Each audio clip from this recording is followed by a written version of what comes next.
नमस्कार, मैं हूं विकास सुखीजा और आप देख रहे हैं अब तक टाइम। दोस्तों, आज मिलवाते हैं आपको हरियाणा के एक ऐसे नेता से जो सबसे ज्यादा पढ़े लिखे हैं और उनकी बात करें तो उनका जो तजुर्बा है एजुकेशन को लेकर और उसके बाद राजनीति में वो काफी टाइम से लगे हुए हैं।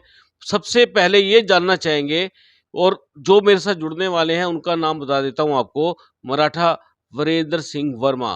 उनसे जान लेते हैं क्योंकि आईएएस अफसर थे और आजकल राजनीति में दांवपेच आजमा रहे हैं। सीधी बात कर लेते हैं, मराठा साहब, आप हरियाणा की राजनीति के अंदर बात करें तो सबसे ज्यादा पढ़े लिखे हैं और काफी तजुर्बा है आपको, तो क्या लगता है? और लोकसभा का चुनाव भी लड़ रहे हैं आप। सबसे पहले तो मैं आपको नमस्ते कहूँगा। और पढ़े लिखे होने का तो कोई ख़ास वो एक क्रेडिट नहीं मिलता हरियाणा में। ये तो कि लोगों में लोग आपके साथ कितने जुड़ते हैं उस बात से लोग आंकते हैं। और इस चुनाव में जो आकलन लोग कर रहे हैं, केवल हम ही ऐसे उम्मीदवार हैं जो यहाँ के लोकल उम्मीदवार हैं।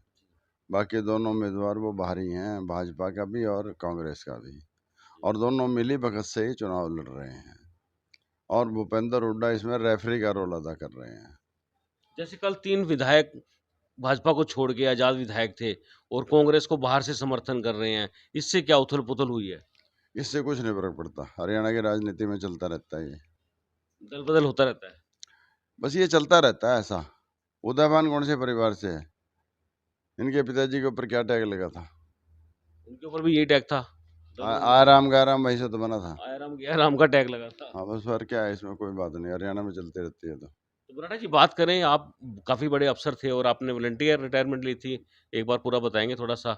बस ये इस बात में ज़्यादा बात करने की ज़रूरत नहीं है। अब तो राजनीति की बात करो, चुनाव चल रहा है हमारा, ये चुनाव उठना चाहिए बस।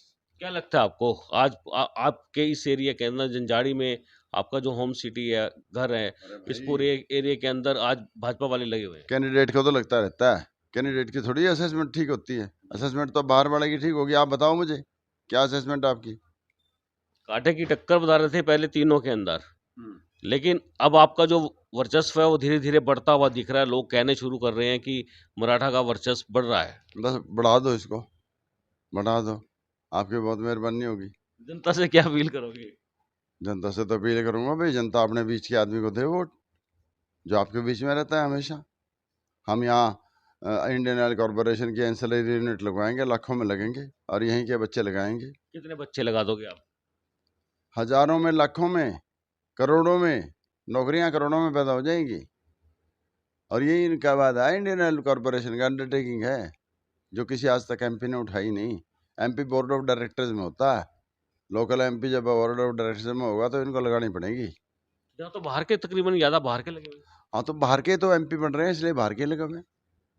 जो ये इंडियन ऑयल रिफाइनरी में नौकरी नहीं, इंडस्ट्रीज लगेंगी। इसके रॉ मटेरियल पे, जो रॉ मटेरियल इसमें से निकलता है, जो आज बाहर जा रहा है सारा। पूरा का पूरा बाहर जा रहा है। हाँ, तो सरकारें इस ओर ध्यान क्यों नहीं देती? क्योंकि स्टेट को मजबूत करना चाहिए, लोगों को रोजगार मिलना चाहिए। सरकार ने ध्यान दिया करती। ये जो लोकल रिप्रेजेंटेटिव होते हैं ना यहाँ के एमपी, इस पे ध्यान देने की जरूरत होती है। केंद्र सरकार का है ये। तो जैसे बात करें पॉलिटिकल राजनीति का हब बनता जा रहा है करनाल, इसको तोड़ने की क्या प्लानिंग है? क्या बनता जा रहा है? पॉलिटिकल नेता आ रहे हैं, बाहरी आ रहे हैं, टूरिस्ट बना दिया। हाँ, तो टूरिस्ट बाहर ही आ रहे हैं तो ये तो फिर बाहर वालों को बनाते रहे हैं। अब तक बाहर ही आना शुरू हो गए दोनों पार्टियों के। हम यहाँ के लोकल हैं, यही हमारा मुख्य मुद्दा है। मराठा जी, आपका जो चुनाव प्रचार है अभी तक कहाँ तक पहुंचा है? कहाँ तक पहुँचना था? चुनाव प्रचार तो चल रहा है, हम सारे हलकों में जा रहे हैं। हमारा काम तो लोगों को बताना है, और बाकी तो सबने समझना तो लोगों का जरूरी है। शहरी क्षेत्र की बात करें, जैसे करनाल का सिटी सिटी है, पानीपत सिटी है, इसको लेकर आपकी क्या प्लानिंग है? नहीं, सिटी में भी हमने की है सब, आगे के और बढ़ाएंगे इनको। करनाल रात, करनाल में अभी तक शहर के अंदर शाम को, रात को इनको किया करेंगे, दिन में गांव किया करेंगे। जितना समय आप लगा रहे हैं वो सफिशिएंट है?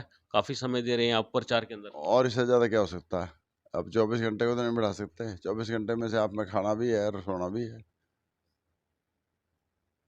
बिल्कुल दोस्तों, ये थे मेरे साथ वीरेंद्र मराठा जी। और हरियाणा की जो राजनीति इस समय चल रही है, सरकार अल्पमत में आ चुकी है, इसका क्या रहने वाला है? अरे आपकी हमें इससे जानकारी? कुछ नहीं लेना देना, हमने अपना चुनाव जीतना है। सर पर सरकार सुरगुरों से हमें कुछ नहीं लेना देना, किसकी चल रही है किसकी नहीं चल रही है। हमने ये लोकसभा का चुनाव जीतना है, बस हमारा मुद्दा है। लोकल को बनाना है और बाहरियों को भगाना है। चुनाव चिन्ह क्या आपका? वोट फॉर लोकल है, वोट फॉर लोकल। चुनाव चिन्ह भी ऐसा ही है हमारा, तो तुर्रा बजाता आदमी। बिल्कुल दोस्तों, आपको बता दें तुर्रा बजाता आदमी चुनाव चिन्ह है और एक ही मकसद है, सिर्फ चुनाव जीतना है और इस चुनाव को जीतने के लिए पूरी मेहनत लगा रखी है। हम चाहेंगे इस खबर को ज्यादा से ज्यादा शेयर कर देना। आप देख रहे हैं अब तक टाइम्स में, विकास सुखीजा अपने साथी रिकेश निषाद के साथ। नमस्कार, जय हिंद, जय भारत।